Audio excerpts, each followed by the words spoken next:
On fait le point donc un mois après ces attentats de Paris et justement il y a un mois jour pour jour se terminait donc cette prise d'otage sanglante et cet attentat dans l'hypercachère de Vincennes. Témoignage ce soir dans ce studio, j'accueille Laurence Saada, bonsoir. Bonsoir. Merci d'être là. Émilie Saada, votre fille est avec vous.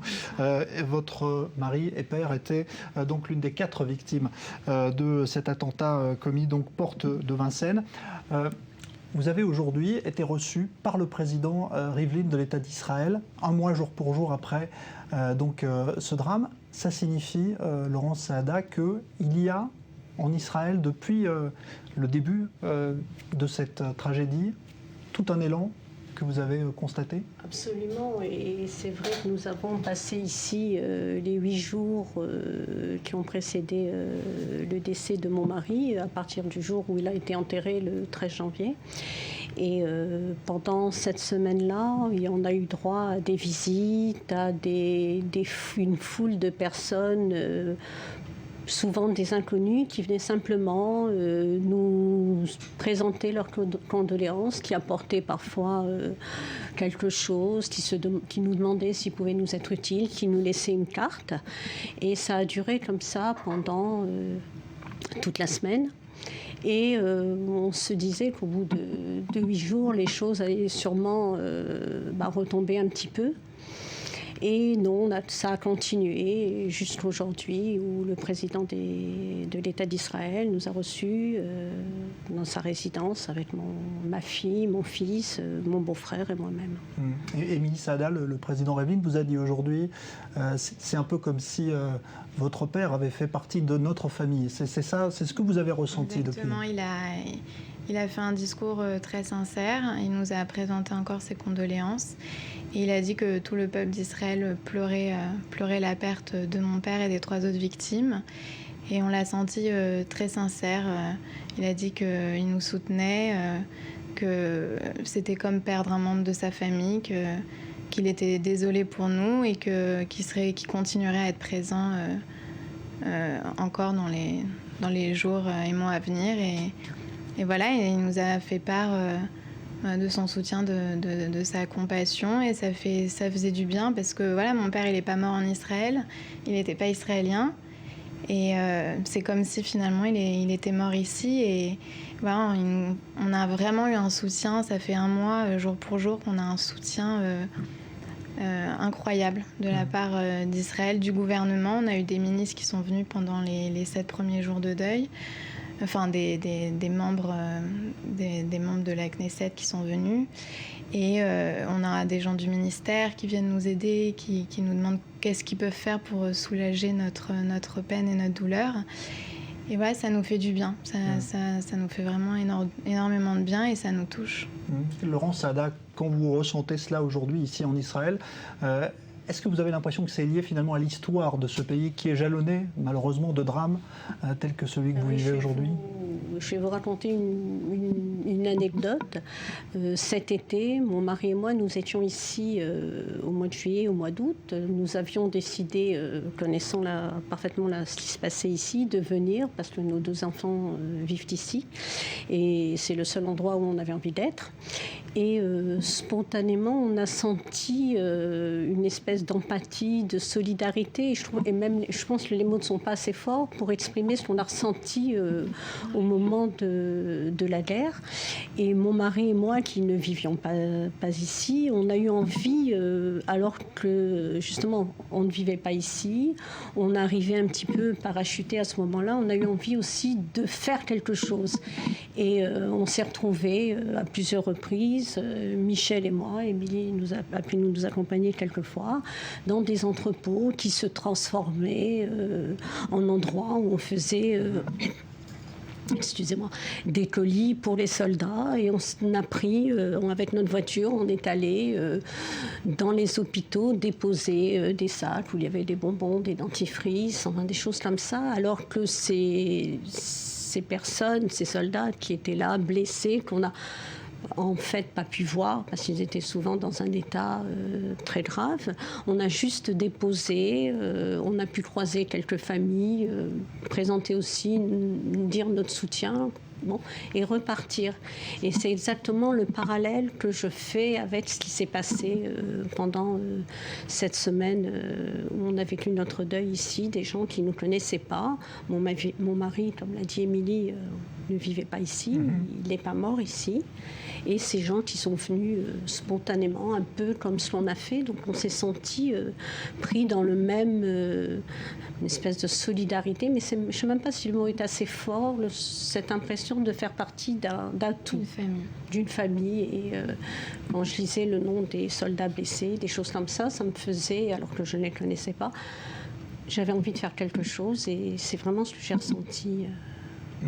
Ici. Aujourd'hui, parce que vous viviez déjà ici, Émilie, et c'était votre projet, vous et votre mari, Laurent Sada, est-ce que vous avez une rupture finalement qui s'opère très brutalement aussi avec la France, puisque vous êtes venu, Laurent Sada, dès que ce drame a survenu, vous êtes venu ici en Israël. C'est une rupture très brutale aussi peut-être avec la France? C'est une rupture très brutale avec la France, oui, parce que... La France, c'est pour moi, pour mon mari, c'est un pays laïque qui avait quand même devoir de protéger ses citoyens, quels qu'ils soient. Et je pense que quelque part, la France a failli à son devoir, même si Madame Taubira a quelque part, de façon implicite, reconnu ce manquement. C'est vrai que moi, aujourd'hui, je suis en colère. Je suis profondément bouleversée parce que ma vie a basculé, notre vie a basculé dans l'horreur qu'aucun mot, d'une façon tellement brutale qu'aucun mot ne peut décrire comment ma vie a été bouleversée. Et oui, je suis en colère parce que me dire qu'au XXIe siècle, dans un pays comme la France, se faire assassiner alors que mon mari ne portait même pas de kippa sur la tête, c'est-à-dire qu'il a juste été faire ses courses dans un supermarché kasher, acheter le pain de Shabbat, et qu'il s'est fait assassiner parce qu'il était juif. Oui, ça c'est quelque chose qui a provoqué au moins une rupture assez brutale, mais on avait déjà, comme je vous le disais tout à l'heure, on était là en été, et on a vu les slogans de mort aux Juifs, on a vu les croix gammées sur la place de la République quand même, donc des symboles bafoués comme ça, et cette parole antisémite qu'on a permise, autorisée, je veux dire, il y avait déjà eu... chez nous, quelque chose d'assez... un sentiment, un malaise qui nous faisait vraiment nous poser beaucoup de questions quant à la protection du citoyen juif en France. Émilie, c'est votre sentiment aussi? Est-ce que c'est pour ça d'abord que vous avez voulu venir en Israël? Est-ce qu'il y a vraiment... Vous avez vu monter ce sentiment d'antisémitisme en France? Alors, non, je ne suis pas venue du tout en Israël par peur ou pour fuir la France, pas du tout. Je suis venue en Israël parce que j'aime ce pays. Vraiment, je l'aime, j'y crois. Je pense qu'on a un avenir ici. Je pense que les Juifs ont un avenir ici. Ils ont leur place ici, on a besoin d'eux. Et voilà, en fait, mon père, c'était un vrai amoureux du pays. Et il a acheté il y a presque 10 ans maintenant. Donc avant Ilan Halimi...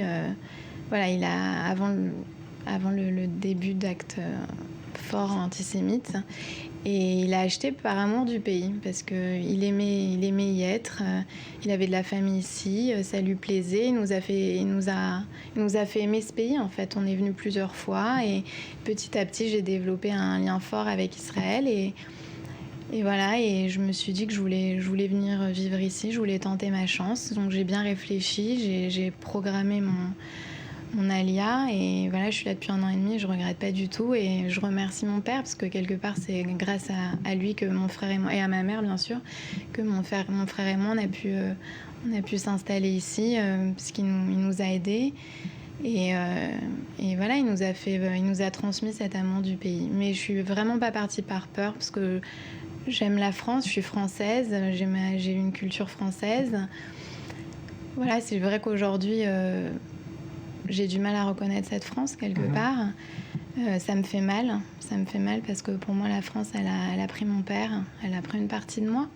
Mais voilà, je suis ravie d'être ici. Et encore plus aujourd'hui, je me dis que j'ai fait le bon choix. Et voilà, je suis contente d'être là. Et voilà, et je suis vraiment venue par amour du pays parce que mon père est amoureux du pays et qui m'a transmis ça.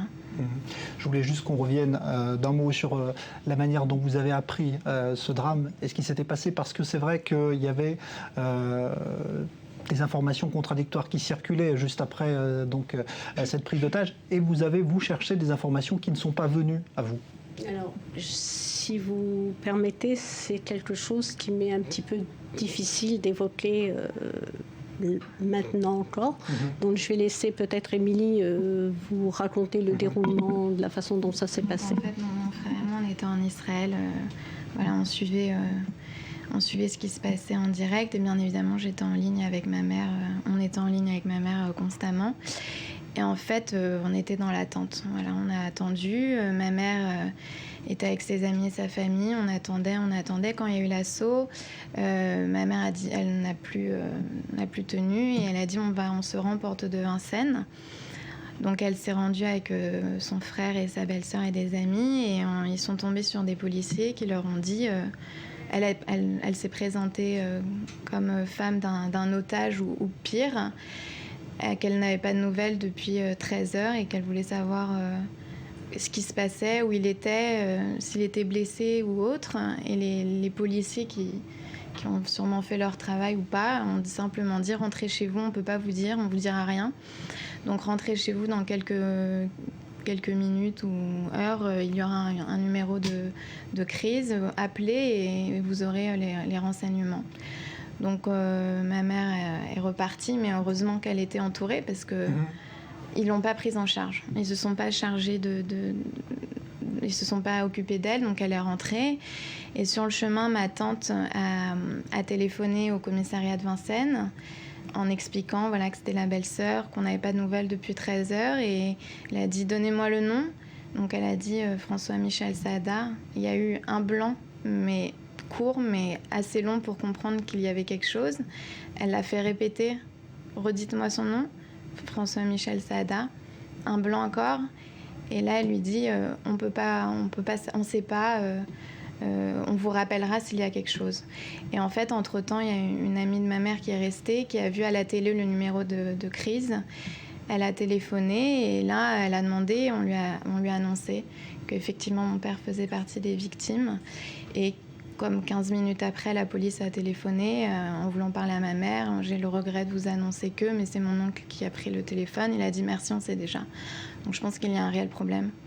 Je pense que c'est pas normal que ce soit à nous de téléphoner pour savoir si mon père faisait partie des victimes. Et je pense qu'ils auraient dû être pris en charge. Moi, j'étais choquée au téléphone. Je disais, mais c'est pas possible, on vous garde pas, on vous dit rien. Non, on nous a dit de rentrer chez nous, on sait pas, ils savent pas, ils veulent pas nous dire. Voilà, je pense qu'il y a un... Donc il y a un contraste avec ce que vous avez vécu ici, finalement, quand vous êtes arrivé en Israël. Tout à fait, tout à fait. C'est, j'allais dire, c'est le jour et la nuit. Ici, on a été, dès que notre voyage a été organisé, on a été soutenus, les gens étaient là, nous ont entourés, ont été présents. Voilà, j'ai pu assouvir ma peine, entourer et comme protéger. Alors qu'en France, je veux dire, heureusement que ce jour-là, mon frère et ma belle-sœur étaient avec moi, porte de Vincennes, et que des amis m'avaient été chez moi à ce moment-là, parce que c'est difficile à dire, mais je l'avais senti malheureusement tout de suite. Et donc, quand je m'adressais aux policiers, je ne demandais même pas les blessés. Je disais, je suis Madame Laurence Saada, je veux juste savoir si mon mari fait partie des victimes. Et on m'a dit, Madame, ça ne sert à rien de rester ici, rentrez chez vous. Un numéro va s'afficher et sinon on vous contactera. Donc, heureusement que je n'étais pas seule à ce moment-là. Et quand je suis rentrée chez moi, voilà, on avait eu l'information par une amie, et après, évidemment, le coup de fil est venu, mais évidemment, il est venu lorsque j'étais au courant. Et voilà, c'est mon frère qui a pris ce coup de fil. Mon mari était quelqu'un de généreux, d'altruiste, et il avait, quand il était ici, il cherchait toujours un appartement pour un copain. Bon, il avait envie que les gens qui l'entouraient viennent ici parce qu'il s'y sentait tellement bien que c'était pour lui une évidence de faciliter la venue de nos amis. Et puis il y a juste une petite chose que je vais vous raconter. Voilà. Je travaille depuis 15 ans en hôpital psychiatrique en région parisienne. Et mon mari n'est jamais venu sur mon lieu de travail, à tel point qu'il ne connaissait même pas mon adresse exacte, l'adresse exacte de mon lieu de travail. Et ce vendredi matin, par un concours de circonstances, on s'est téléphoné à l'heure de la récréation. Et j'avais des choses que je ne pouvais pas porter, enfin des choses. Et puis il m'a dit, tu sais, je vais venir te voir. Donne-moi l'adresse, je la rentre sur le GPS et je viens te voir. Et mon mari est venu le vendredi 9 janvier à 12h25. On est resté 5-10 minutes dans la voiture. Chose, je vous dis, c'est la première fois qu'il venait. Et puis c'est la dernière fois que je l'ai vu. Merci beaucoup, Laurence Saada. Voilà. C'est la première fois que vous vous exprimiez. Merci de l'avoir fait dans ce studio d'i24 News. Merci, Émilie Saada. Alors,